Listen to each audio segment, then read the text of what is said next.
Hey everyone, did you know that there are 8.9 million veterans in the workforce and 55% of them say that employment is a top transition challenge? You can learn this and more if you listen in on my conversation with talent recruiter Leslie Welch as we talk about the value and strength that veterans add in our workplace.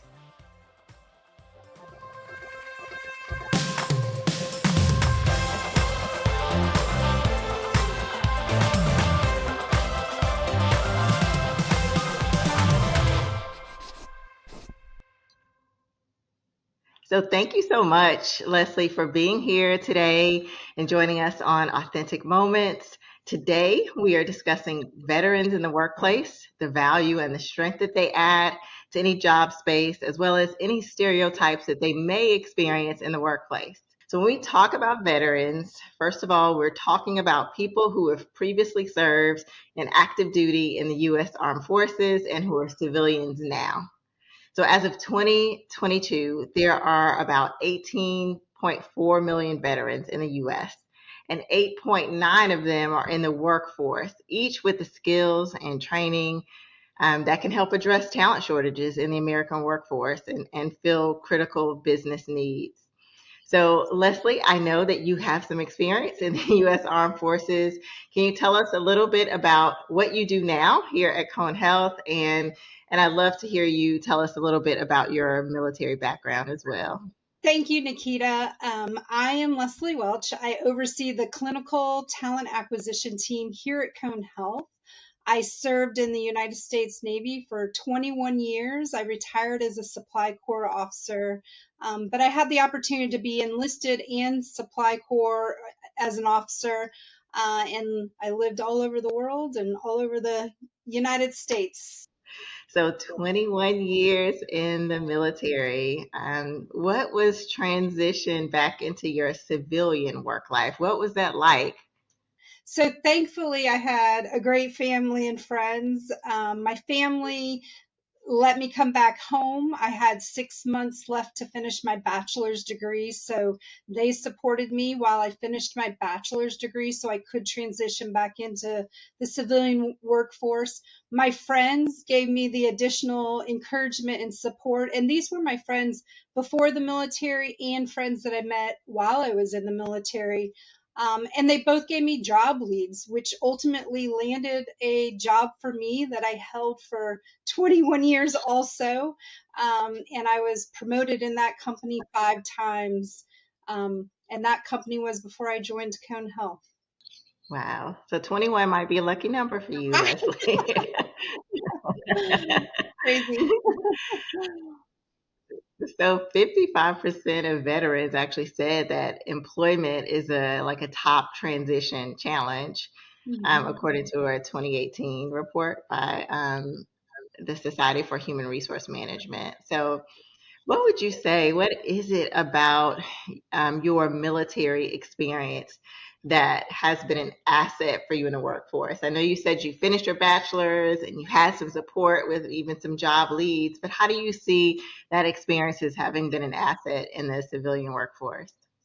So, what helped me, the skill sets that I took from the military that have helped me in the civilian world is working well in a team. That's an essential part of daily life in the military, but it's also an essential part of life in the civilian world. Being able to problem solve quickly and creatively, being able to adapt to changing situations, being very resilient. You have to be resilient in talent acquisition, where I am, and being organized, disciplined, and really having that strong work ethic has really helped me. The strengths that veterans bring in general is they do make strong leaders. We're taught very young and very early in our careers how to serve and how to lead in different positions without title necessarily too. So I think that's important when you're thinking about a veteran coming in. Veterans are very well educated during their military service and after. The military pays for education. We get all kinds of certification and different training resources. So that means their hand-on experience also comes with education and certifications. veterans are also very, very mature. Many of us join when we're 17, 18 years old. And so we really learn personal and professional growth very young. We learn what our own strengths are, our own capabilities, our own areas of improvement. We're really taught that resilient to pick ourselves back up and that coping mechanism to keep moving forward if you fail. So we do fail a lot in the military, through from everything from not being able to do 100 push-ups in a 2-minute time frame. So little things like that, you can fail, but we learn how to train ourselves to keep trying and keep doing better. And then lastly, veterans understand the importance of a team. That is their day to day survival mechanism when you think about what the military trains to do. They're trained very early on how to have interpersonal relationships, how to create those camaraderies with their fellow friends and create deep friendships that last a lifetime. I just spent last weekend with my girlfriends from the Navy that I met 30 plus years ago. So those friendships have even continued on in my civilian life. I love that. I'm very glad, first of all, that my current civilian role does not require that I do push-ups. In Certainly, 2 minutes. certainly not 100 of them. But I like what you said because they're really all of those things that you mentioned are just amazing transferable skills in any workplace. When you talk about the ability to work on a team, pursuing personal growth, or even especially resilience and being able to adapt to change is so important. But I really like that. Something I hadn't thought about is that in the military, you are tasked with being a leader, whether or not you have the title. And that's so much of what we want. And, in so many organizations, we want people to learn to lead personally, whether or not you have people reporting to you.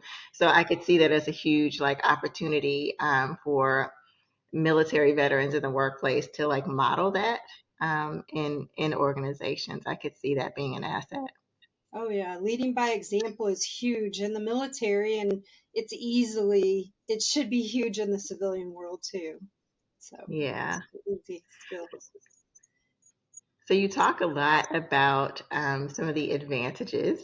I know that there are sometimes misconceptions as well about veterans, and sometimes, hopefully not, but sometimes that might prevent companies from being willing to hire military veterans. Can you share some of those misconceptions that you've seen and how you would challenge people to view veterans in a new perspective?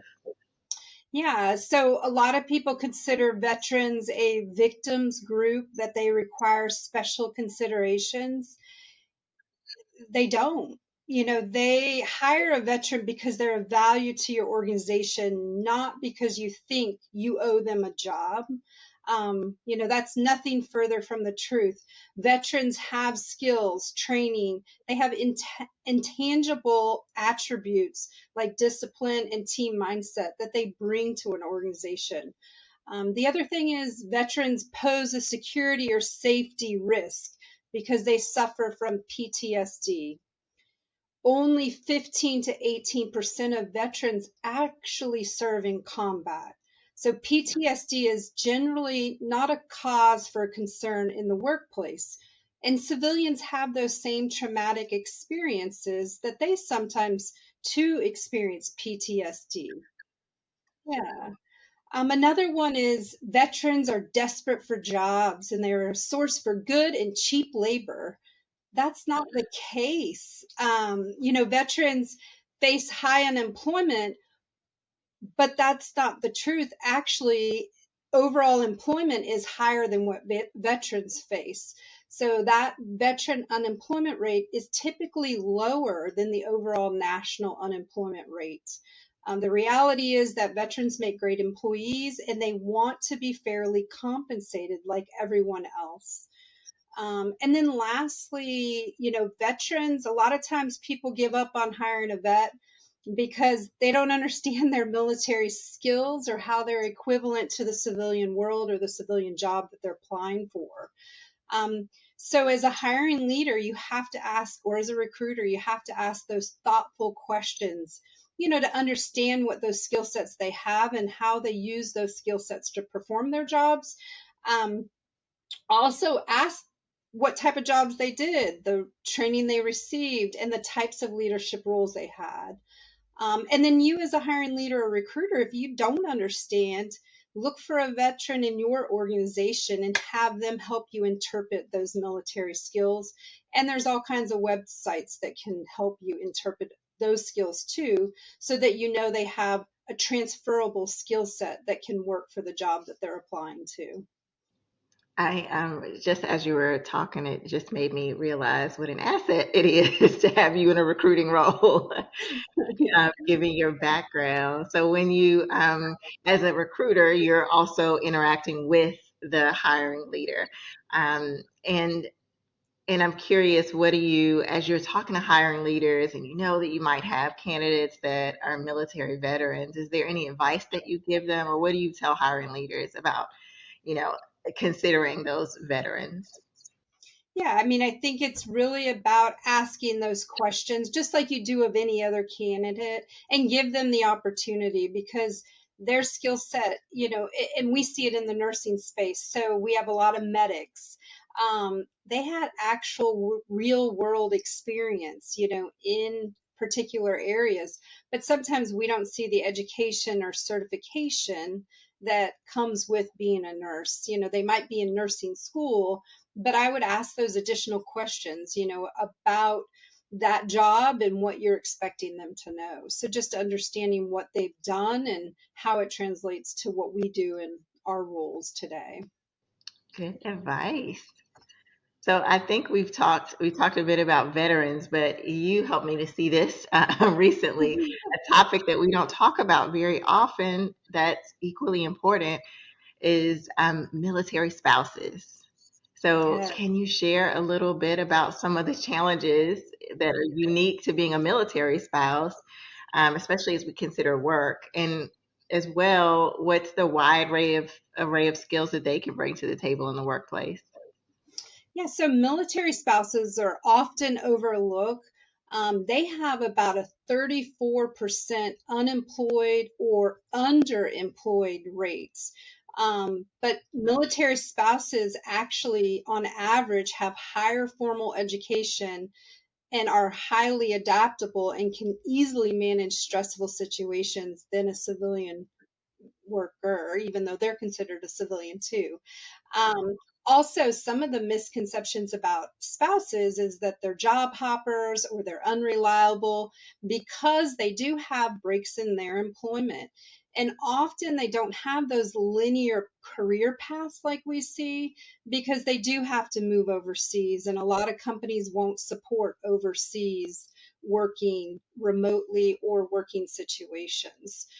Military families have to move a lot more frequently, and so that's another misconception is that they move a lot, and so they can only commit to a certain number of years.